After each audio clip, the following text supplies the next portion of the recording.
ನಮಸ್ಕಾರ ಸ್ನೇಹಿತರೆ. ತಮಸೋಮ ಜ್ಯೋತಿರ್ಗಮಯ ಚಾನಲ್ಗೆ ತಮ್ಮೆಲ್ಲರಿಗೂ ಸ್ವಾಗತ. ಈ ದಿನ ನಾನು ಶ್ರೀ ಸಾಯಿ ಸಚ್ಚರಿತೆಯ 36ನೇ ಅಧ್ಯಾಯದ ಬಗ್ಗೆ ನಿಮಗೆ ತಿಳಿಸ್ಕೊಡ್ತೀನಿ. ಈ ಅಧ್ಯಾಯದಲ್ಲಿ ಹೇಮಾಡಪಂತರು ಇಬ್ಬರು ಗೋವಾದವರ ಕತೆ ಹಾಗೆ ಶ್ರೀಮತಿ ಔರಂಗಾಬಾದಕರ ಅವರ ಬಗ್ಗೆ ತಿಳಿಸ್ಕೊಟ್ಟಿದ್ದಾರೆ. ಒಮ್ಮೆ ಗೋವಾದಿಂದ ಇಬ್ಬರು ಬಾಬಾ ಅವರ ದರ್ಶನಕ್ಕೋಸ್ಕರ ಶಿರಡಿಗೆ ಬಂದು ಅವರಿಗೆ ಸಾಷ್ಟಾಂಗ ನಮಸ್ಕಾರ ಮಾಡಿದ್ರು. ಇಬ್ಬರು ಒಟ್ಟಿಗೆ ಬಂದಿದ್ದರೂ ಕೂಡ ಬಾಬಾ ಒಬ್ಬನಿಂದ ಮಾತ್ರ ದಕ್ಷಿಣೆ ಕೇಳಿ ತೆಗೆದುಕೊಂಡ್ರು. ಇನ್ನೊಬ್ಬನು ತಾನಾಗಿಯೇ 15 ರೂಗಳನ್ನು ದಕ್ಷಿಣೆ ಕೊಡಲು ಬಂದಾಗ ಬಾಬಾ ಅದನ್ನು ತೆಗೆದುಕೊಳ್ಳಲಿಲ್ಲ. ಇದನ್ನು ಕಂಡು ಎಲ್ಲರೂ ವಿಸ್ಮಿತರಾದರು. ಆ ಸಮಯದಲ್ಲಿ ಅಲ್ಲಿಯೇ ಇದ್ದ ಶ್ಯಾಮಾ ಅವರು ಬಾಬಾ ಅವರನ್ನು ಕುರಿತು, ಇದೇನು, ಇಬ್ಬರೂ ಒಟ್ಟಿಗೆ ಬಂದಿದ್ದಾರೆ, ಒಬ್ಬನನ್ನು ಮಾತ್ರ ಕೇಳಿ ಅವನಿಂದ ದಕ್ಷಿಣೆ ಪಡೆದಿರಿ, ಇನ್ನೊಬ್ಬನು ತಾನೇ ಸ್ವತಃ ಮುಂದಾಗಿ ದಕ್ಷಿಣೆ ಕೊಡಲು ಬಂದರೂ ನಿರಾಕರಿಸುತ್ತಿದ್ದೀರಿ, ಇದೇಕೆ ಈ ಭೇದ ಭಾವ ಅಂತ ವಿಚಾರಿಸಿದ್ರು. ಅದಕ್ಕೆ ಬಾಬಾ ಅವರು, ಶ್ಯಾಮಾ, ನಿನಗೆ ಏನೂ ತಿಳಿಯದು. ನಾನು ಯಾರಿಂದಲೂ ಪುಕ್ಕಟೆ ಏನೂ ತೆಗೆದುಕೊಳ್ಳುವುದಿಲ್ಲ. ಈ ಮಸೀದಿ ಮಾಯಿ ಸಾಲ ತೀರಿಸುವಂತೆ ಕೇಳುತ್ತಾಳೆ. ಸಾಲಗಾರನು ಸಾಲವನ್ನು ತೀರಿಸಿ ಋಣಮುಕ್ತನಾಗುತ್ತಾನೆ. ನನಗೆ ಮನೆ, ಮಠ ಮತ್ತು ಸಂಸಾರ ಏನೂ ಇಲ್ಲ. ನನಗೇನು ಬೇಕು? ನಾನು ಸರ್ವ ಸ್ವತಂತ್ರನು. ಋಣ, ದೋಷ ಮತ್ತು ಹತ್ಯೆ ಇವುಗಳಿಗೆ ಪ್ರಾಯಶ್ಚಿತ್ತ ಭೋಗಿಸಲೇಬೇಕು. ಅದನ್ನು ತಪ್ಪಿಸಿಕೊಳ್ಳಲು ಅಸಾಧ್ಯ ಎಂದು ಹೇಳಿ ತಮ್ಮದೇ ಆದ ರೀತಿಯಲ್ಲಿ ಮುಂದುವರೆದು ಈ ರೀತಿ ತಿಳಿಸಿದರು. ಮೊದಲು ಅವನು ಬಹಳ ಬಡವನಾಗಿದ್ದನು. ದೇವರ ದಯೆಯಿಂದ ಕೆಲಸ ದೊರೆತರೆ ಮೊದಲನೆಯ ತಿಂಗಳ ಸಂಬಳದಲ್ಲಿ 15 ರೂಗಳನ್ನು ದೇವರಿಗೆ ಅರ್ಪಿಸುವೆನೆಂದು ಹರಕೆ ಹೊತ್ತನು. ನಂತರ ಬಡ್ತಿ ದೊರೆತು 15 ರೂಗಳಿಂದ 30, 60, 100, 200, 700 ಹೀಗೆ ಸಂಬಳ ಹೆಚ್ಚುತ್ತಾ ಹೋಯಿತು. ಪ್ರಗತಿಯ ಸಂತಸದಲ್ಲಿ ಅವನು ಹರಕೆಯನ್ನು ಮರೆತೇ ಬಿಟ್ಟ. ಅವನ ಕರ್ಮವು ಅವನನ್ನು ಇಲ್ಲಿಗೆ ಬರಮಾಡಿದೆ. ಆದುದರಿಂದಲೇ ಅವನಿಂದ ನಾನೇ ಕೇಳಿ 15 ರೂ ದಕ್ಷಿಣೆ ಪಡೆದೆನು ಎಂದು ತಿಳಿಸಿಕೊಟ್ಟರು. ಹಾಗೆ ಇನ್ನೊಂದು ಕಥೆಯನ್ನು ಬಾಬಾ ಹೀಗೆ ಹೇಳಿದರು. ಸಮುದ್ರದ ದಡದಲ್ಲಿ ಅಲೆದಾಡುತ್ತಾ ಕೊನೆಗೆ ನಾನೊಂದು ಮನೆಯ ಕಟ್ಟೆಯ ಮೇಲೆ ಕುಳಿತೆ. ಮಾಲೀಕನು ನನ್ನನ್ನು ಸ್ವಾಗತಿಸಿ ಹೊಟ್ಟೆ ತುಂಬ ಆಹಾರ ನೀಡಿ ಮಲಗಲು ಶುಚಿಯಾದ ಸ್ಥಳ ತೋರಿಸಿದ. ಅಲ್ಲಿ ಒಂದು ಮಾಡ ಅಂದರೆ ಪಡತಾಳ ಇತ್ತು. ಅದರ ಹತ್ತಿರ ಮಲಗಿಕೊಂಡೆ. ನಾನು ಗಾಢ ನಿದ್ರೆಯಲ್ಲಿ ಇದ್ದಾಗ ಆ ಮನುಷ್ಯನು ಗೋಡೆಯನ್ನೊಡೆದು ಒಳಗೆ ಬಂದನು. ನನ್ನ ಕಿಸೆ ಕತ್ತರಿಸಿ ಹಣವನ್ನು ತೆಗೆದುಕೊಂಡು ಹೋದನು. ಬೆಳಗ್ಗೆ ಎಚ್ಚರವಾಗಿ ನಾನು ನೋಡಿದಾಗ ನನ್ನ 30,000 ರೂಪಾಯಿಗಳು ಕಳವಾಗಿದ್ದವು. ಇದರಿಂದ ಬಹಳವಾಗಿ ದುಃಖಿಸಿದೆನು. ಅನ್ನ ಆಹಾರಗಳನ್ನು ತ್ಯಜಿಸಿ 15 ದಿನ ಅದನ್ನೇ ಕುರಿತು ಚಿಂತಿಸಿದೆನು. ಅಷ್ಟರಲ್ಲಿ ಫಕೀರನೊಬ್ಬನು ಬಂದು ನನ್ನ ದುಃಖಕ್ಕೆ ಕಾರಣವೇನೆಂದು ಕೇಳಿದನು. ಎಲ್ಲ ವಿಚಾರವನ್ನು ಅವನಿಗೆ ತಿಳಿಸಿದೆನು. ಆಗ ಅವನು, ನೀನು ನನ್ನ ಮಾತಿನ ಪ್ರಕಾರ ನಡೆದರೆ ನಿನ್ನ ಹಣ ನಿನಗೆ ಪುನಃ ದೊರಕುವುದು. ನೀನೊಬ್ಬ ಫಕೀರನ ಕಡೆಗೆ ಹೋಗು. ಅವನ ಗುರುತನ್ನು ಹೇಳುತ್ತೇನೆ. ಅವನಲ್ಲಿ ಸಂಪೂರ್ಣ ಶರಣಾಗತನಾಗು ಎಂದು ಹೇಳಿದನು. ಅವನು ಹೇಳಿದಂತೆ ನಾನು ನಡೆದುಕೊಂಡೆನು. ನನ್ನ ಹಣವು ಮರಳಿ ಸಿಕ್ಕಿತು. ನಂತರ ಆ ಮನೆಯನ್ನು ಬಿಟ್ಟು ಸಮುದ್ರದ ದಡಕ್ಕೆ ಬಂದು ನೋಡಿದೆನು. ಹಡಗಿನೊಳಗೆ ಹೋಗಲು ಸಾಧ್ಯವಾಗಲಿಲ್ಲ. ದಟ್ಟಣೆ ಹೆಚ್ಚಾಗಿತ್ತು. ಅಪರಿಚಿತ ಶಿಪಾಯಿ ಒಬ್ಬನು ನನ್ನ ಪರವಾಗಿ ಮಧ್ಯಸ್ಥಿಕೆ ವಹಿಸಿದ್ದರಿಂದ ಹಡಗಿನಲ್ಲಿ ಹೇಗೋ ಸ್ಥಳ ದೊರಕಿತು. ಇನ್ನೊಂದು ಊರನ್ನು ತಲುಪಿ ಅಲ್ಲಿಂದ ರೈಲಿನಲ್ಲಿ ಬಂದು ಈ ಮಸೀದಿ ಮಾಯಿಯನ್ನು ಸೇರಿದ್ದೇನೆ ಅಂತ ಬಾಬಾ ಹೇಳಿದ್ರು. ಈ ಕಥೆಯನ್ನು ಮುಗಿಸಿ ಬಾಬಾ ಅವರು ಅತಿಥಿಗಳಿಗೆ ಊಟ ಉಪಚಾರದ ಅಣಿ ಮಾಡಲು ಶ್ಯಾಮಾ ಅವರಿಗೆ ಹೇಳಿದರು. ಶ್ಯಾಮಾ ಅವರು ಅವರಿಬ್ಬರನ್ನು ತಮ್ಮ ಮನೆಗೆ ಕರೆದುಕೊಂಡು ಹೋಗಿ ಭೋಜನ ಮಾಡಿಸಿದರು. ಆಗ ಶ್ಯಾಮಾ ಅವರು, ಬಾಬಾ ಅವರ ಕತೆ ಬಹಳ ಗೂಢವಾಗಿತ್ತು. ಬಾಬಾ ಎಂದೂ ಸಮುದ್ರಕ್ಕೆ ಹೋಗಿಯೇ ಇಲ್ಲ. 30,000 ರೂಪಾಯಿ ಅವರಲ್ಲಿ ಇರಲೇ ಇಲ್ಲ. ಅವರು ಪ್ರಯಾಣ ಮಾಡಿಯೂ ಇಲ್ಲ.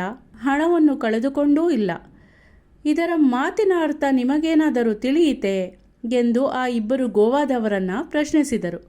ಆಗ ಅವರಿಬ್ಬರು ಮನ ಕರಗಿ ಕಣ್ಣೀರು ಸುರಿಸಿದರು.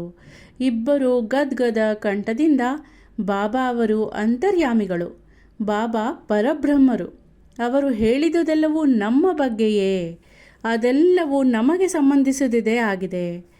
ಇದು ಅವರಿಗೆ ಹೇಗೆ ತಿಳಿಯಿತು ಎಂಬುದೇ ಪರಮಾಶ್ಚರ್ಯದ ಸಂಗತಿ. ಭೋಜನದ ನಂತರ ವಿವರವನ್ನು ತಿಳಿಸ್ತೇವೆ ಅಂತ ಹೇಳಿದ್ರು.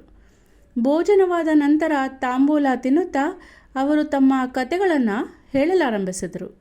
ಆ ಇಬ್ಬರಲ್ಲಿ ಒಬ್ಬನು, ಸಮುದ್ರ ಪಟ್ಟಿಯ ಮೇಲೆ ನನ್ನ ಊರು, ಘಟ್ಟದ ಮೇಲೆ ಇದೆ. ನಾನು ನೌಕರಿ ಹುಡುಕಲು ಗೋವಾಕ್ಕೆ ಹೋದೆ. ನನಗೆ ಕೆಲಸ ಸಿಕ್ಕರೆ ಸಾಕೆಂದು ಶ್ರೀ ದತ್ತಾತ್ರೇಯ ದೇವರಿಗೆ ಹರಕೆ ಹೊತ್ತೆ. ಮೊದಲನೇ ತಿಂಗಳ ಸಂಬಳವನ್ನು ಅವನಿಗೆ ಅರ್ಪಿಸುವುದಾಗಿ ಬೇಡಿಕೊಂಡಿದ್ದೆ. ದೇವರ ದಯೆಯಿಂದ ನನಗೆ ಉದ್ಯೋಗ ದೊರಕಿತು.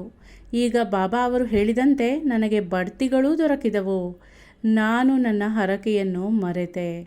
ಆದರೆ ಬಾಬಾ ಅವರು ಈ ರೀತಿ ಅದನ್ನು ನನಗೆ ಜ್ಞಾಪಿಸಿ ನನ್ನಿಂದ 15 ರೂಪಾಯಿ ಕೇಳಿದ್ದಾರೆ. ನಾನು ಕೊಟ್ಟಿರುವುದು ದಕ್ಷಿಣೆಯನ್ನಲ್ಲ, ಹಳೆಯ ಋಣವನ್ನು, ನನ್ನ ಹರಕೆಯನ್ನು ತೀರಿಸಿದ್ದೇನೆ ಎಂದು ತಿಳಿಸಿದನು. ಫಕೀರನ ಸಲಹೆ ಏನು ಅಂತ ನೋಡೋದಾದರೆ, ಬಾಬಾ ಎಂದೂ ಹಣವನ್ನು ಬೇಡ್ತಾ ಇರಲಿಲ್ಲ ಮತ್ತು ತಮ್ಮ ಭಕ್ತರನ್ನು ಹಣ ಬಿಡಲು ಬಿಡುತ್ತಾ ಇರಲಿಲ್ಲ.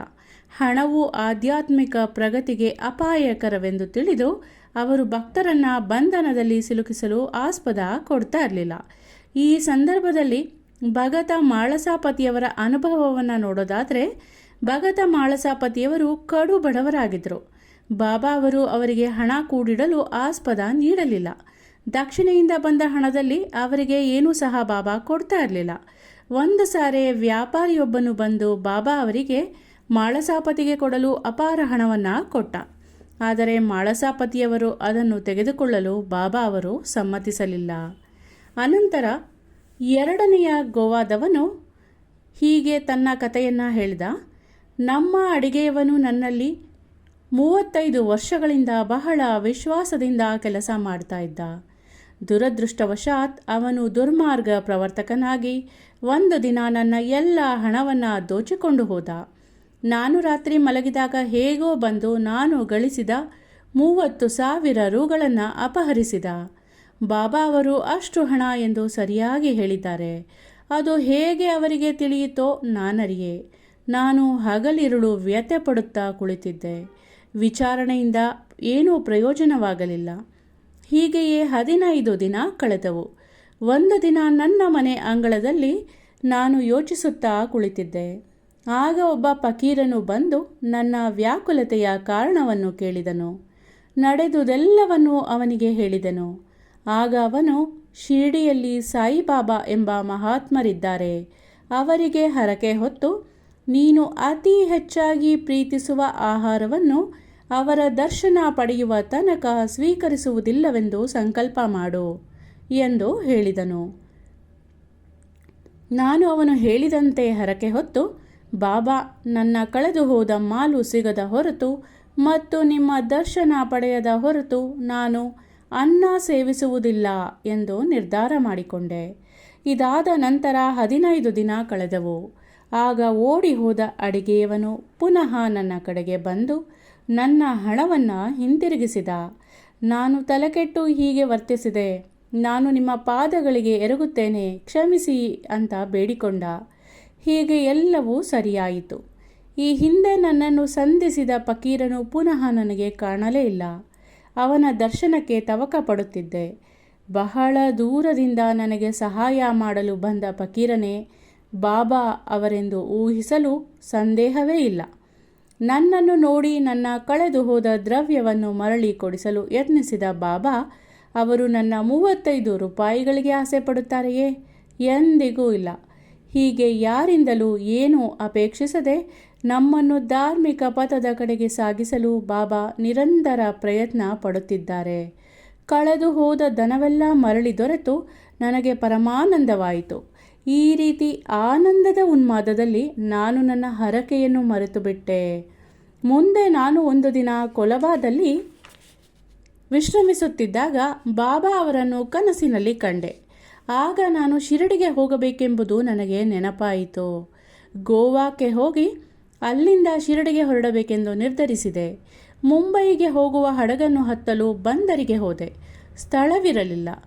ಎಲ್ಲ ಸ್ಥಳ ಭರ್ತಿಯಾಗಿತ್ತು. ಅಪರಿಚಿತನಾದ ಜವಾನನೊಬ್ಬನ ಮಧ್ಯಸ್ಥಿಕೆಯಿಂದ ನನಗೆ ಅದರಲ್ಲಿ ಹೇಗೋ ಸ್ಥಳ ದೊರಕಿತು. ಮುಂಬಯಿಗೆ ಬಂದಿಳಿದೆ. ಅಲ್ಲಿಂದ ರೈಲಿನಲ್ಲಿ ಇಲ್ಲಿಗೆ ಬಂದೆ. ಬಾಬಾ ಅವರು ಸರ್ವಜ್ಞರೆಂಬುದು ಖಚಿತವಾದುದು. ನಾವು ಯಾರು, ನಮ್ಮ ಮನೆ ಎಲ್ಲಿದೆ, ಎಲ್ಲವೂ ಅವರಿಗೆ ತಿಳಿದಿದೆ. ನನ್ನ ಕಳೆದು ಹೋದ ದ್ರವ್ಯ ಪುನಃ ದೊರಕಿದುದು ನನ್ನ ಭಾಗ್ಯವೇ ಸರಿ. ಅನೇಕ ವರ್ಷಗಳಿಂದ ಬಾಬಾ ನಿಮ್ಮೊಡನೆಯೇ ಇದ್ದು ತಮ್ಮ ಮಾತು ಕತೆಗಳಿಂದ ನಿಮ್ಮನ್ನು ಆನಂದಪಡಿಸುತ್ತಾ ಇದ್ದಾರೆ. ಆದುದರಿಂದ ನೀವೇ ಧನ್ಯರು. ಬಾಬಾ ಅವರನ್ನು ಶಿರಡಿಗೆ ಎಳೆದು ತಂದ ನಿಮ್ಮ ಪುಣ್ಯ ಫಲ ಅಗಾಧವಾದುದು. ಸಾಯಿಯೇ ನಮ್ಮ ದತ್ತ ನನಗೆ ನನ್ನ ಮರೆತ ಹರಕೆಯನ್ನು ಜ್ಞಾಪಿಸಿದರು. ಹಡಗಿನಲ್ಲಿ ಸ್ಥಳ ದೊರಕಿಸಿ ಇಲ್ಲಿಗೆ ನನ್ನನ್ನು ಬರಮಾಡಿಕೊಂಡಿದ್ದಾರೆ. ಇದು ಅವರ ಸರ್ವಜ್ಞತೆಯ ಮತ್ತು ಸರ್ವಶಕ್ತಿಯ ದೃಷ್ಟಾಂತವಲ್ಲವೇ ಅಂತ ತಿಳಿಸ್ಕೊಟ್ಟ. ಈಗ ಶ್ರೀಫಲದಿಂದ ಸಂತತಿ ಹೇಗೆ ದೊರಕಿತು ಅನ್ನೋದ್ರ ಬಗ್ಗೆ ನೋಡೋಣ. ಸೊಲ್ಲಾಪುರದ ಸಕಾರಾಮ ಅವರ ಪತ್ನಿಗೆ 27 ವರ್ಷಗಳಿಂದಲೂ ಸಂತಾನ ಇರಲಿಲ್ಲ. ಕಂಡ ದೇವರಿಗೆಲ್ಲ ಕೈಮುಗಿದು ಹರಕೆ ಹೊತ್ತು ನಿರಾಶರಾಗಿದ್ದರು. ಕೊನೆಯ ಪ್ರಯತ್ನವೆಂದು ತಮ್ಮ ಮಲಮಗನಾದ ವಿಶ್ವನಾಥನೊಡನೆ ಶಿರಡಿಗೆ ಬಂದು ಬಾಬಾ ಅವರ ಸೇವೆ ಮಾಡುತ್ತಾ 2 ತಿಂಗಳು ಕಳೆದರು. ಅವರು ಮಸೀದಿಗೆ ಹೋದಾಗಲೆಲ್ಲ ಭಕ್ತ ಕೋಟಿಯು ಬಾಬಾ ಅವರನ್ನು ಮುತ್ತಿರುವುದನ್ನು ನೋಡುತ್ತಾ ಇದ್ದರು. ಅವರಿಗೆ ಬಾಬಾ ಅವರೊಬ್ಬರೇ ಇರುವಾಗ ಸಂಧಿಸಿ ತಮ್ಮ ಬಯಕೆಯನ್ನು ಅವರಲ್ಲಿ ವ್ಯಕ್ತಪಡಿಸಿ ಆಶೀರ್ವಾದ ಪಡೆಯಬೇಕೆಂದು ಇಚ್ಛಿಸಿದ್ದರು. ಆದರೆ ಇಂಥ ಸಂದರ್ಭ ಬಹುಕಾಲದವರೆಗೆ ದೊರಕಲೇ ಇಲ್ಲ. ಕೊನೆಗೆ ತಮ್ಮ ಪರವಾಗಿ ಬಾಬಾ ಅವರ ಜೊತೆಗೆ ಮಾತನಾಡಬೇಕೆಂದು ಅವರು ಶ್ಯಾಮ ಅವರಿಗೆ ವಿನಂತಿಸಿಕೊಂಡರು. ಆಗ ಶ್ಯಾಮ ಅವರು, ಬಾಬಾ ಅವರ ದರ್ಬಾರು ಎಲ್ಲರಿಗೂ ತೆರೆದಿದೆ, ಆದಷ್ಟು ಮಟ್ಟಿಗೆ ಪ್ರಯತ್ನ ಮಾಡುತ್ತೇನೆ ಅಂತ ಹೇಳಿ ನಿಮಗೆ ದೇವರು ಆಶೀರ್ವದಿಸಲಿ ಅಂತ ಹೇಳಿದ್ರು. ಮತ್ತು ಬಾಬಾ ಅವರ ಊಟದ ಸಮಯಕ್ಕೆ ಸರಿಯಾಗಿ ತೆಂಗಿನಕಾಯಿ, ಗಂಧದ ಕಡ್ಡಿ ತೆಗೆದುಕೊಂಡು ಮಸೀದಿಗೆ ಬನ್ನಿ, ನಾನು ನಿಮಗೆ ಸನ್ನೆ ಮಾಡಿದ ಕೂಡಲೇ ನೀವು ಒಳಗೆ ಬರಬೇಕು ಎಂದು ಶ್ರೀಮತಿ ಔರಂಗಾಬಾದಕರರಿಗೆ ಶ್ಯಾಮ ತಿಳಿಸಿದರು. ಮುಂದೆ ಒಂದು ದಿನ ಬಾಬಾ ಊಟ ಮಾಡಿದ ನಂತರ ಬಾಬಾ ತಮ್ಮ ಕೈ ತೊಳೆದುಕೊಳ್ಳುವಾಗ ಶ್ಯಾಮ ನೀರು ಹಾಕುತ್ತಿದ್ದರು. ಆಗ ಬಾಬಾ ಶ್ಯಾಮ ಅವರ ಕೆನ್ನೆ ಚಿವುಟಿದರು. ಶ್ಯಾಮ ಅವರು ಕೋಪಗೊಂಡು, ಬಾಬಾ, ಈ ರೀತಿ ಚಿವುಟುವುದು ನಿಮಗೆ ತರವೇ? ಹೀಗೆ ಹಿಂಸಿಸುವ ದೇವರು ನಮಗೆ ಬೇಡ. ನಾವೇನು ನಿಮ್ಮ ಸೇವಕರೇ? ಆತ್ಮೀಯತೆಯ ಫಲ ಇದೆಯೇನು ಎಂದು ಕೇಳಿದರು. ಅದಕ್ಕೆ ಬಾಬಾ, ಶ್ಯಾಮ, ಈ ಹಿಂದಿನ 72 ಜನ್ಮಗಳಿಂದಲೂ ನೀವು ನನ್ನೊಡನೆಯೇ ಇರುತ್ತೀರಿ. ಇದಕ್ಕೆ ಮುಂಚೆ ನಿನ್ನನ್ನು ಎಂದಾದರೂ ಚಿವುಟಿದ್ದೇನೆಯೇ? ಈಗ ಸುಮ್ಮನೆ ಮುಟ್ಟಿದ್ದಕ್ಕೆ ನನ್ನ ಮೇಲೆ ಇಷ್ಟೊಂದು ಕೋಪವೇ ಎಂದರು. ನಂತರ ಶ್ಯಾಮ ಅವರು, ನಮಗೆ ಯಾವಾಗಲೂ ಮುದ್ದುಗಳನ್ನು ಕೊಡುತ್ತಾ ಸಿಹಿಯನ್ನು ತಿನ್ನಿಸುವ ದೇವರು ಮಾತ್ರ ಬೇಕು. ನಿಮ್ಮಿಂದ ನಮಗೆ ಸುಖ, ಸ್ವರ್ಗಲೋಕದ ವಿಮಾನ ಅಥವಾ ಇನ್ನಿತರ ಮರ್ಯಾದೆಗಳು ಬೇಕಿಲ್ಲ. ನಿಮ್ಮ ಚರಣಗಳಲ್ಲಿ ನಮ್ಮ ದೃಢ ನಂಬಿಕೆಯು ಸದಾ ಜಾಗೃತವಾಗಿರಲಿ, ಅಷ್ಟೇ ಸಾಕು ಎನ್ನಲು ಬಾಬಾ ಅವರು, ಅದಕ್ಕೋಸ್ಕರವೇ ನಾನು ಇಲ್ಲಿ ಬಂದಿರುವುದು. ನಾನು ನಿಮಗೆ ಆಹಾರ ಕೊಟ್ಟು ರಕ್ಷಿಸಿದ್ದೇನೆ. ನಿಮ್ಮಲ್ಲಿ ನನಗೆ ಪ್ರೀತಿ ಮಮತೆ ಇದೆ ಎಂದರು. ಕೈ ತೊಳೆದುಕೊಂಡ ಮೇಲೆ ಬಾಬಾ ತಮ್ಮ ಆಸನದ ಮೇಲೆ ಕುಳಿತರು. ಶ್ಯಾಮ ಅವರು ಶ್ರೀಮತಿ ಔರಂಗಾಬಾದಕರ ಅವರನ್ನು ಕರೆದರು. ಅವರು ಬಂದು ಬಾಬಾ ಅವರಿಗೆ ನಮಸ್ಕರಿಸಿ ತೆಂಗಿನಕಾಯಿ ಮತ್ತು ಗಂಧದ ಕಡ್ಡಿಯನ್ನು ಬಾಬಾ ಅವರಿಗೆ ನಿವೇದಿಸಿದರು. ಬಾಬಾ ಅವರು ಆ ತೆಂಗಿನಕಾಯಿಯನ್ನು ಅಲ್ಲಾಡಿಸಿದರು. ಅದರ ತಿರುಳು ಅಲ್ಲಾಡುತ್ತಿತ್ತು. ಆಗ ಅವರು, ನೋಡು ಶ್ಯಾಮ, ಇದರ ತಿರುಳು ಅಲ್ಲಾಡುತ್ತಿದೆ, ಅದೇನು ಸೂಚಿಸುತ್ತದೆ ಎಂದು ಕೇಳಿದರು. ಆಗ ಶ್ಯಾಮ, ಅದರಂತೆಯೇ ತನ್ನ ಗರ್ಭದಲ್ಲಿ ಶಿಶುವು ಹೊರಳಾಡಲಿ ಎಂದು ಆ ಮಹಿಳೆಯು ಪ್ರಾರ್ಥಿಸುತ್ತಿದ್ದಾಳೆ.